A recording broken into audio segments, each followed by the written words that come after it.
한번 따라 하실까요? 부흥의 비결. 부흥의 비결. 자, 하박국서의 마지막이 될 가능성이 많은 오늘 하박국서 3장 전체를 읽었습니다.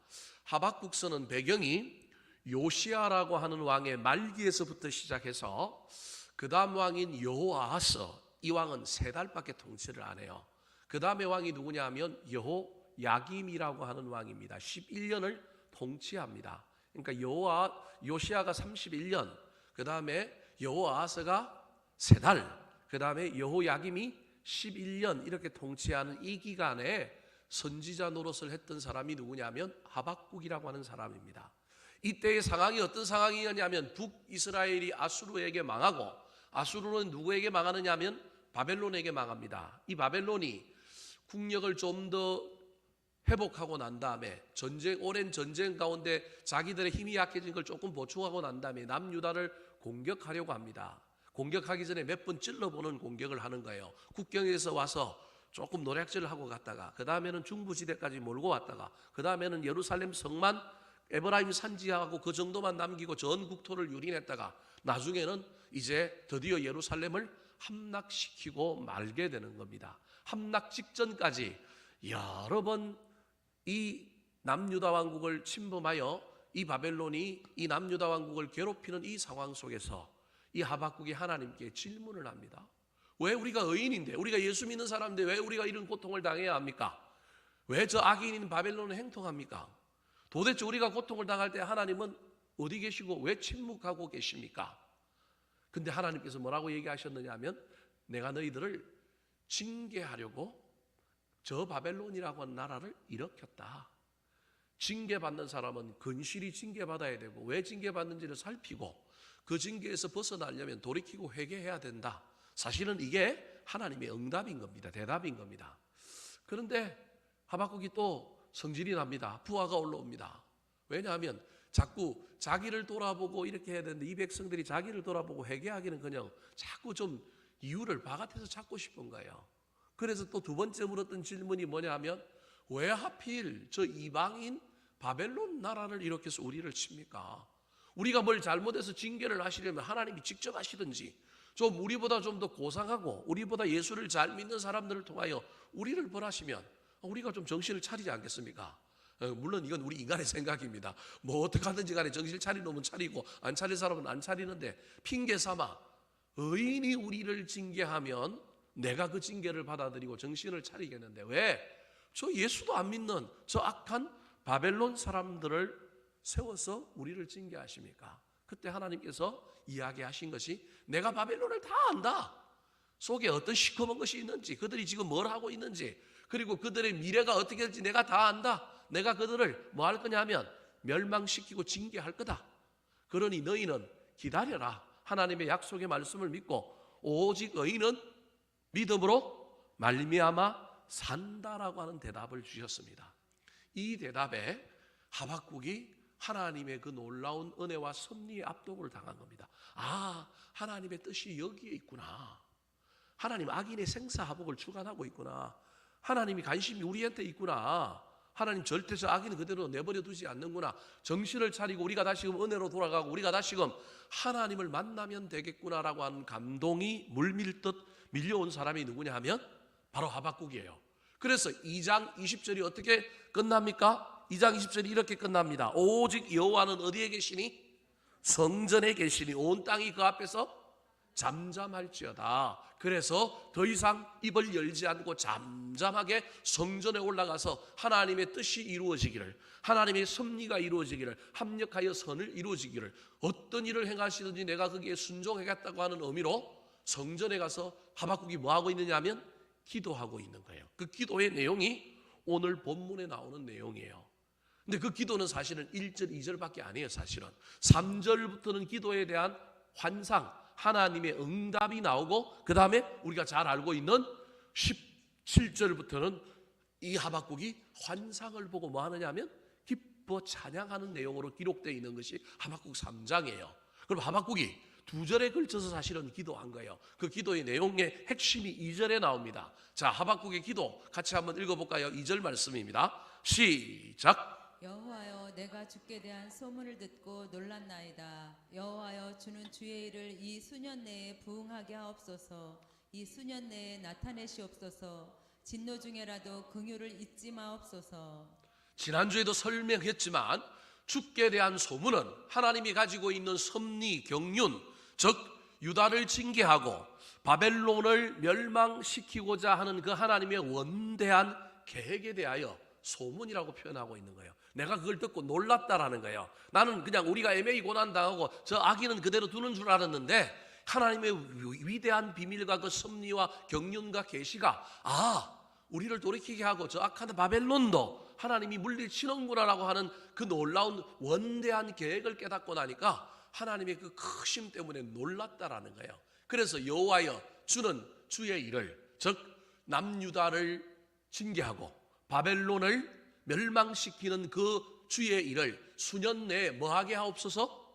부응하게 하옵소서. 그렇게 기도하는 거예요. 하나님 뜻대로 하십시오. 사실은 그런 이야기인 거예요. 저기에 부응하게라고 하는 저 단어와 주의 일이라고 하는 단어는 자세히 보면 좀 의미가 다른 말이에요. 우리가 알고 있는 부응은 잘 되는 거잖아요. 형통하는 거잖아요. 숫자가 늘어나는 거잖아요. 사실은 진짜 의미는 그런 건 아닌데 그런 의미를 가지고 있잖아요. 근데 주의 일은 뭐예요? 징계와 심판이란 말이에요. 징계와 심판이 어떻게 부응하고 연결될 수 있어요?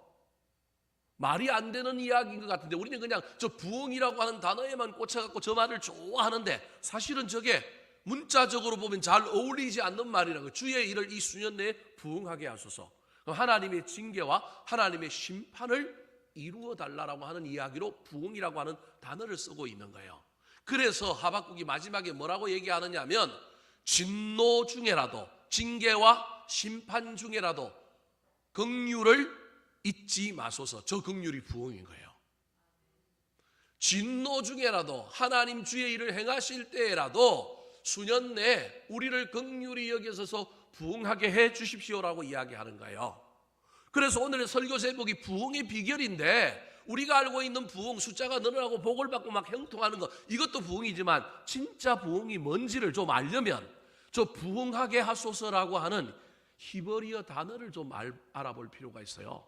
저 부응하게 하소서라고 하는 단어가 히브리어로는 하예후라고 하는 단어입니다. 저 단어의 본래 뜻이 뭐냐면 살려주옵소서라고 하는 뜻이에요.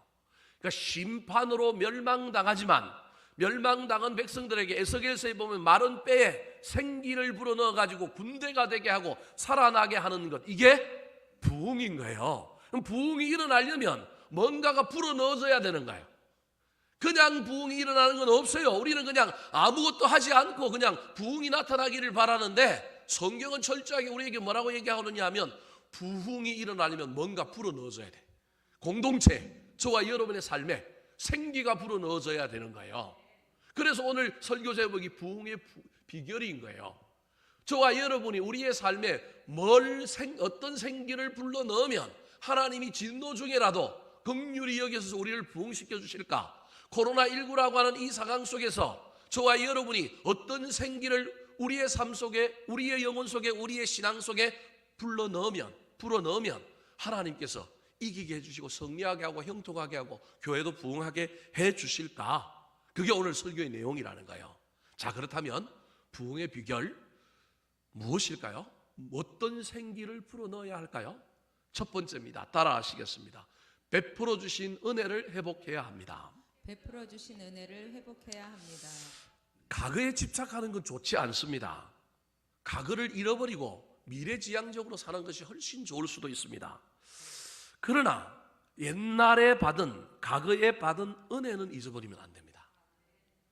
내려주신 복을 세워보고 그 은혜를 반드시 저와 여러분이 붙들어야만이 새로운 은혜가 임하게 되어 있습니다.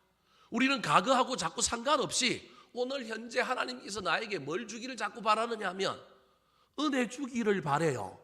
근데 성경은 철저하게 그렇게 얘기하지 않습니다. 특별히 구약은 뭐라고 얘기하고 있냐면, 신약도 그렇게 얘기하지만 신약은 좀 다르게 얘기하는, 그걸 회개라고 얘기하는 거예요. 회개가 뭐냐면 옛날 은혜를 다시 회복하는 거예요. 옛날 은혜를 붙드는 게 회개예요, 신약에서는. 근데 구약은 뭐라고 얘기하냐면 기억하라 그래요.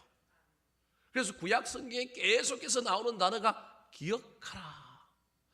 너희를 애굽의 종되었던 땅에서 끄집어내어서 너희를 인도하여서 가나안 땅에 들어가신 창조주 여호와 하나님을 뭐하라? 기억하라. 여러분, 이게 부흥의 비결이에요. 우리는 그냥 현재의 내 삶에 하나님께서 강권적으로 뭘 주시면 좋겠어요. 그런 법이 없는 건 아니에요. 그런 법이 있어요. 우리 하나님이 그렇게 하시기도 해요. 근데 여러분, 반드시 저와 여러분이 은혜라고 하는 통로를 붙들어야만이 뭐가 임하느냐 하면 부흥이 임하는 거예요. 오늘 본문에 기도하다가 하나님의 섭리를 깨닫고 그 원대한 계획을 깨닫는 하박국이 기도하다가 하나님의 임재를 체험합니다. 여러분, 하나님의 임재를 체험해야 은혜의 통로가 열리고요, 부흥이 임하는 거예요. 오늘 저와 여러분이 이 금요기도회 때 하나님의 임재가 찾아왔으면 좋겠습니다. 자, 3절 말씀에 기도하다가 하나님의 임재를 경험하는 장면이 나옵니다. 같이 한번 읽어볼까요? 시작. 하나님이 대만에서부터 오시며 거룩한 자가 바란 산에서부터 오시는도다. 셀라. 그의 영광이 하늘을 덮었고 그의 찬송이 세계에 가득하도다. 하박국이 기도하는 가운데 하나님의 임재를 경험했는데 그 하나님의 임재의 경험이 환상 속에 오신 하나님을 경험함으로 현재 자기도 임재를 경험하지만 그 환상 속에 하나님이 어디에 오셨느냐 하면 출애굽한 이스라엘 백성들이 시내산에 모여 있을 때 그 시내산에 하나님께서 강림하셨던 그 장면을 기도하는 하박국에게 환상처럼 보여주시는 거예요. 이스라엘 백성에게 찾아갔던 그 장면에 하나님의 임재를 경험하게 해주면서 그 장면을 보고 누가 임재를 경험하느냐 하면 하박국이 경험하는 거예요. 그래서 대만에서부터 하나님이 오셨다라고 하는 것은 저 시내산이 있었던 광야 지역이 대만인 거예요. 오늘날의 사우디아라비아. 그리고 바란 강야에 뭐가 있느냐 하면 시내산이 있는 거예요. 그 시내산에 하나님이 임재하셨다라고 하는, 하박국은 구경을 못 해봤잖아요. 하박국은 출애굽 세대가 아니잖아요. 훨씬 뒤의 세대인데 자기 조상들에게 들었던 그 놀라운 걸 기도하는 가운데 환상 속에 출애굽한 이스라엘 백성들에게 하나님이 임재하여 우르릉캉캉 지진 속에 막 천둥 속에 하염과 연기 속에 그 산 꼭대기에 하나님이 나타나셨던 그 임재를 지금 누가 경험하고 있느냐 하면 하박국이 경험하고 있는 거예요. 근데 그 경험이 압도돼서 자기도 지금 자기가 거기 있는 것처럼 하나님의 놀라운 임재를 경험하는 거예요. 여러분, 제가 늘 이야기합니다. 여러분에게 어려운 용어인데요, 여러분은 저한테도 많이 들어서 알 거예요. 신앙은 과거를 어디로 갖고 오는 거라고요? 현재로 갖고 오는 거예요. 이제 너무 많이 들어가고 여러분 이제 여러분 너무 잘 알잖아요. 근데 여러분 이게 아주 고급적인 신학적인 내용이에요. 그래서 일반 교인들은 잘 모를 거예요. 여러분, 이걸 헬라어로 뭐라고 그러냐면 아남네시스라고 얘기해요. 과거를 현재로 갖고 오는 능력. 이게 기억하라예요. 그 다음에 또 다른 하나는 미래를 어디로 갖고 와야 되냐면 현재를 갖고 오는 거예요. 이 신약의 내용이 이거예요. 구약의 내용은 과거를 현재로 갖고 오는 내용이 훨씬 강하고요, 신약은 미래를 어디로 갖고 오느냐면 현재로 갖고 오는 거예요. 저 천국 하늘나라, 이걸 뭐라고 하냐면 프로랩시스라고 그래요. 이 두 가지가 성만찬 안에 사실은 다 들어있어요. 성찬식, 우리가 성만찬이라고 하는 개념 속에 중요한 신학적인 내용이 이 두 개가 들어있는 거예요. 사실은 기억하라, 뜻과 살, 성만찬의 그 중요한 내용 속에 기억하라와 그 미래의 그 놀라운 하나님과 연합되는 저 천국의 삶을 성만찬이라고 하는 행위를 통해 가져오는 거예요. 다 잊어버려도 좋습니다. 여러분, 저와 여러분이 부흥의 비결이 뭔지를 알아야 될 때 제일 중요한 건 은혜인데, 은혜는 갑자기 내가 현재의 삶에서 임하는 은혜도 있지만 반드시 은혜는 어디로부터 시작하느냐 하면 과거에 베풀어 주신 은혜를 깨닫고 발견하고 회복하고 그 은혜에 감사할 때 현재의 은혜가 부어지는 거예요. 그걸 신약에서는 뭐라고 얘기하느냐 하면 베풀어 주신 은혜를 몰랐던 내가 그 은혜를 깨닫고 뭐 하는 거예요? 회개할 때, 그때 은혜가 임하는 거예요. 오늘 본문 4절과 5절과 6절은 출애굽 세대가 경험했던 여러 가지 이야기들을 하고 있는 거예요. 구름 기둥과 불 기둥, 시내산에서 모세에게 나타나서 하나님의 강체가 그의 얼굴에 나타나서 빛처럼 빛났던 그 이야기를 4절에서 재현하고 있고, 5절에서는 역병이라고 하는 단어, 오늘날 코로나19에 해당되는 역병이라고 하는 단어를 통하여 출애굽하기 전에 이스라엘 백성들이 애굽에 모세를 통하여 10가지 재앙을 내렸던 그 재앙들의 내용이 다 뭐예요? 역병, 전염병이란 말이에요. 거의 전염병에 해당되는 것들이 10가지 재앙의 핵심인 거예요. 그리고 6절에서는 시내산에 임한 하나님의 그 임재 속에 나타났던 자연적인 현상들, 지진, 뭐 이런 구름, 이런 이야기들을 통하여 하나님의 임재, 과거에 있었던 그 임재의 경험을 누가 간접적으로 경험하느냐 하면 하박국이 간접적으로 경험함으로 말미암아 그 은혜를 어디로 갖고 오느냐 하면 현재 바벨론의 침공 속에 괴로움을 겪고 있는 이때 그래도 하나님이 우리와 함께 하셨구나. 그 은혜로 말미암아 그에게 현재의 은혜가 부어지는 겁니다. 과거의 은혜가 다시 현재의 은혜가 될 때 회개가 일어나고 그때 회복의 은혜가 부어지고 그때부터 무엇이 시작되느냐 하면 부흥이 시작되는 거예요. 은혜 없이는 구원과 부흥이 없습니다. 새롭게 부어지는 은혜를 통하여 일이 일어나긴 하지만 그 전에 반드시 깨달아지고 발견되어지는 은혜가 있어야 합니다. 우리가 다음 주에 추수감사절을 지킬 터인데 그때 저와 여러분이 정말로 잊어버리지 말아야 될 것, 올 한 해 주신 은혜도 발견해야 되지만 여러분 구원받은 은혜, 그 은혜가 우리 가슴속에 물밀듯 밀려와야 사실은 됩니다. 우리가 예수를 믿은 지 오래되고 갈수록 우리가 삶의 현장에서 익숙해지다 보니 제일 큰 은혜, 나를 구원받은 자로 삼아주시고 나를 예수 믿는 자 되게 해주셨던 그 놀라운 감격의 은혜는 자꾸 희미해지고 그것보다 덜한 은혜들이 자꾸 커져가는 겁니다. 여러분 그 구원의 은혜 회복하시고 뿐만 아니라 한 해 동안 베풀어 주셨던 이 어려운 시절 가운데도 하나님께서 베풀어 주셨던 없는 걸 찾지 말고 내려주신 복을 찾고 세어봄으로 말미암아 현재 내 삶에 또다시 부어지는 하나님의 놀라운 은혜와 임재로 말미암아 저와 여러분의 새로운 회복과 새로운 부흥이 시작되게 되기를 우리 구주 예수 그리스도의 이름으로 축원합니다. 두 번째 부흥의 비결이 무엇일까요? 따라 하시겠습니다. 구원에 대한 확신을 바라보아야 합니다. 구원에 대한 확신을 바라보아야 합니다. 자, 아까는 과거를 현재로 갖고 오는 거예요. 이제 이번엔 뭘 가져와야 될까요? 미래를 현재로 갖고 오는 거라니까요, 여러분. 구원에 대한 확신. 지금 현재 내 삶은 막 너무 힘들어요. 너무 어려워요. 바벨론이 공격을 해요. 너무 피폐해요.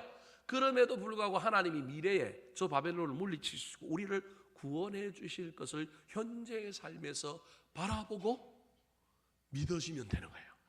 그럼 그때부터 뭐가 시작되느냐 하면 은혜가 다시 임하고 그때부터 진짜 그 바라봤던 그 미래에 대한 그 시련이 시작되는 부흥이 일어나는 거예요. 자, 7절, 8절 말씀 같이 한번 읽어볼까요? 시작. 내가 본즉 구산의 장막이 환난을 당하고 미디안 땅의 휘장이 흔들리는도다. 여호와여 주께서 말을 타시며 구원의 병거를 모시오니 강들을 분이 여기심이니이까 강들을 노여워하심이니이까 바다를 향하여 성내심이니이까.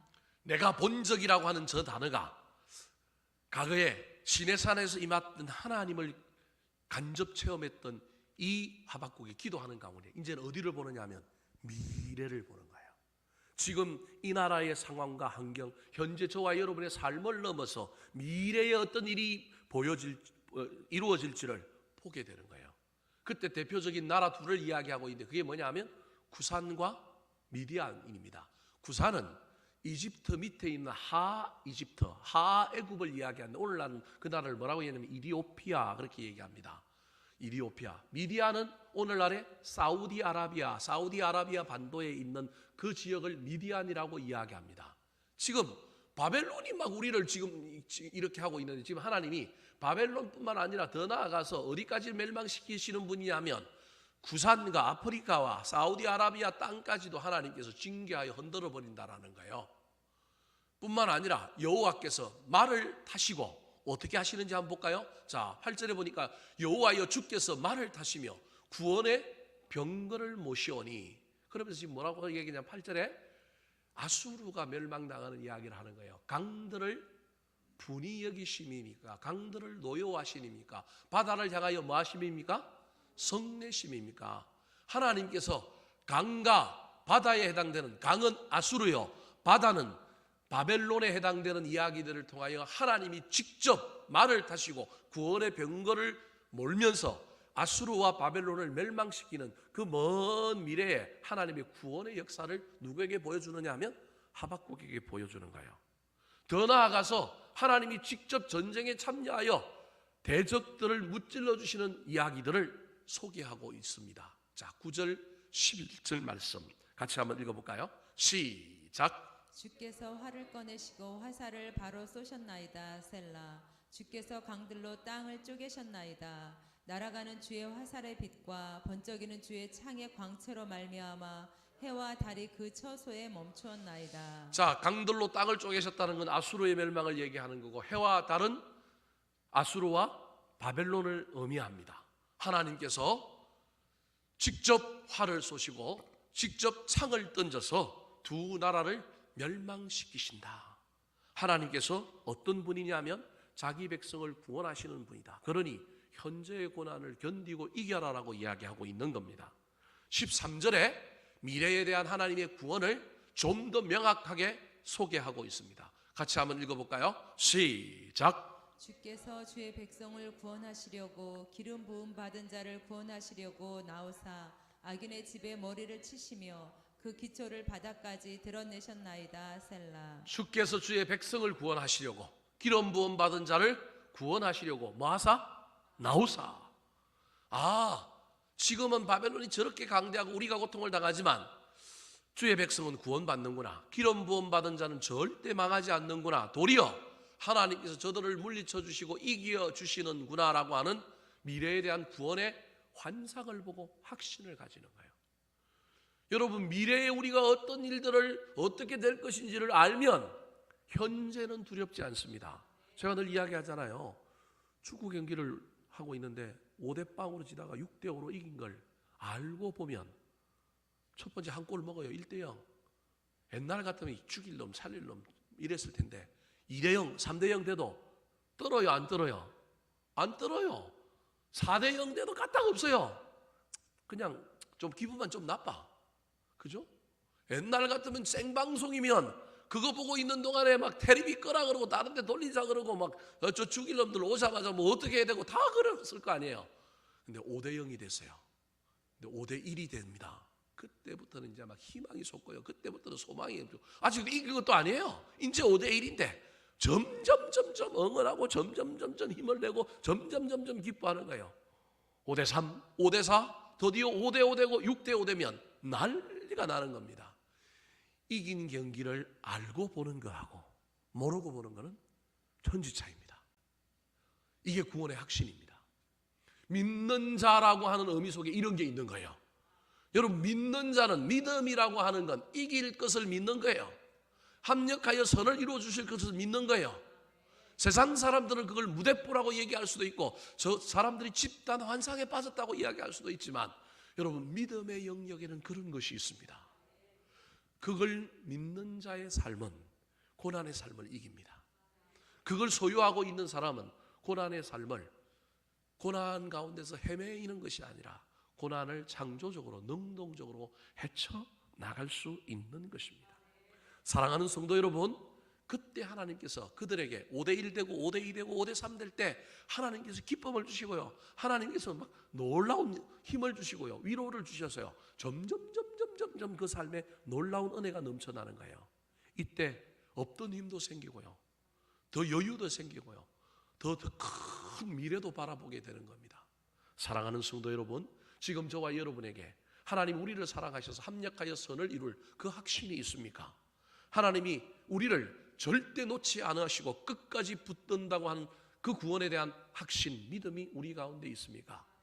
그 믿음 가지고 이 어려운 시절을 지나갔으면 좋겠습니다. 하나님 나 지켜주신다, 이기게 해주실 것이다. 그래서 견디고 통과함으로 말미암아 마침내 주님께서 부어주시는 부흥의 그 놀라운 형통을 경험하는 저와 여러분 되기를 예수님의 이름으로 축원합니다. 세 번째, 부흥의 비결이 무엇일까요? 따라 하시겠습니다. 기쁨과 감사의 노래가 가득해야 합니다. 기쁨과 감사의 노래가 가득해야 합니다. 자, 과거는 현재로 가지고 오고 미래는 현재로 가지고 오는 겁니다. 이게 첫 번째와 두 번째와 같다면 그럼 현재에서는 어떻게 해야 될까요? 가져오기만 하고 가만히 있으면 될까요? 현실을 초월하여 현실을 극복하여 저와 여러분의 삶에 뭐가 있어야 되느냐 하면 기쁨의 찬양이 있어야 합니다. 17절 말씀 17절 자 과거를 가지고 온 이 하박국 과거의 은혜를 체험한 하박국 미래의 확신을 붙든 이 하박국이 드디어 그가 찬양합니다. 여러분 집에 가서 저 17절 앞에 16절을 집에 가서 자세히 묵상해 보시기 바랍니다.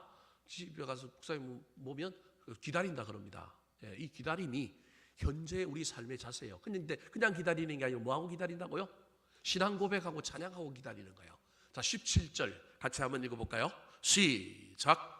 비록 무화과 나무가 무성하지 못하며 포도나무에 열매가 없으며 감람나무에 소출이 없으며 밭에 먹을 것이 없으며 우리의 양이 없으며 외양간에 소가 없을지라도 현재의 삶에서 저와 여러분이 해야 될 것 없는 것을 찾는 것이 아니라 없는 중에 있는 것을 찾는 겁니다.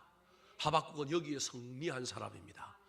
없는 것 중에 있는 것 18절입니다. 같이 한번 읽어볼까요? 18절 시작. 나는 여호와로 말미암아 즐거워하며 나의 구원의 하나님으로 말미암아 기뻐하리로다. 다 없는데 누가 있느냐 하면 여호와가 있습니다. 다 없는데 뭐가 있느냐 하면 구원의 확신이 있습니다. 이게 하박국이 발견한 겁니다. 현재 저와 여러분이 발견해야 될 것이 이겁니다. 이것을 가지고 저와 여러분이 기뻐하고 즐거워하면 됩니다. 상황이 바뀌어서 상황이 나한테 뭔가 좋아서 하는 것이 아니라 하나님이 내 안에 있기 때문에 기뻐하고 즐거워합니다. 이런 사람은 이런 신앙 고백합니다. 19절 말씀 같이 한번 읽어볼까요? 시작. 주 여호와는 나의 힘이시라. 나의 발을 사슴과 같게 하사 나를 나의 높은 곳으로 다니게 하시리라. 예, 거기까지요. 주 여호와는 나의 뭐라고요? 힘이시다. 나의 발을 사슴과 같게 하사 나를 나의 높은 곳으로 뭐하게 하실 것이다? 다니게 하실 것이다. 여러분 이렇게 노래하는 거예요. 이렇게 선포하는 거예요. 이렇게 고백하고 가는 거예요. 과거의 은혜를 붙들고 체험하고 그 은혜를 가지고 현재를 살아가는 사람, 미래의 구원의 확신을 가지고 현재를 살아가는 사람의 입술에는 없는 것을 찾는 것이 아니라 있는 것을 찾고 여호와 하나님을 붙들 뿐만 아니라 하나님 앞에 선포하며 나아가는 거예요. 주 여호와는 나의 힘이십니다. 하나님께서 나를 높은 곳으로 다니게 해주실 것입니다. 이 믿음 가지고 살아갈 때 하나님께서 그의 삶에 놀라운 부흥과 형통을 베풀어 주실 것입니다. 한 해가 2달밖에 남지 아니하였습니다. 이 2달 동안에 많은 어려움과 염려가 있지만 다시금 저와 여러분이 믿음으로 무장하여 다시금 과거에 베풀어 주신 은혜들을 잘 발견했으면 좋겠습니다. 그리고 미래에 대한 소망과 확신을 품었으면 좋겠습니다. 하나님 나를 구원해 주실 것이라고 하는 그 믿음과 확신을 붙들고 현재의 삶에서는 찬양했으면 좋겠습니다. 고백했으면 좋겠습니다. 없는 것을 찾지 말고 있는 것을 찾음으로 말미암아 하나님을 높이고 저와 여러분의 삶, 하나님을 높임으로 저와 여러분의 삶을 높여주시는 놀라운 하나님의 은혜를 경험하는 저와 여러분의 남은 한 해가 되기를 예수님의 이름으로 축원합니다. 한번 따라 하실까요? 부흥의 비결. 부흥의 비결. 베풀어 주신 은혜를 회복해야 합니다. 베풀어 주신 은혜를 회복해야 합니다. 구원에 대한 확신을 바라보아야 합니다. 구원에 대한 확신을 바라보아야 합니다. 기쁨과 감사의 노래가 가득해야 합니다. 기쁨과 감사의 노래가 가득해야 합니다.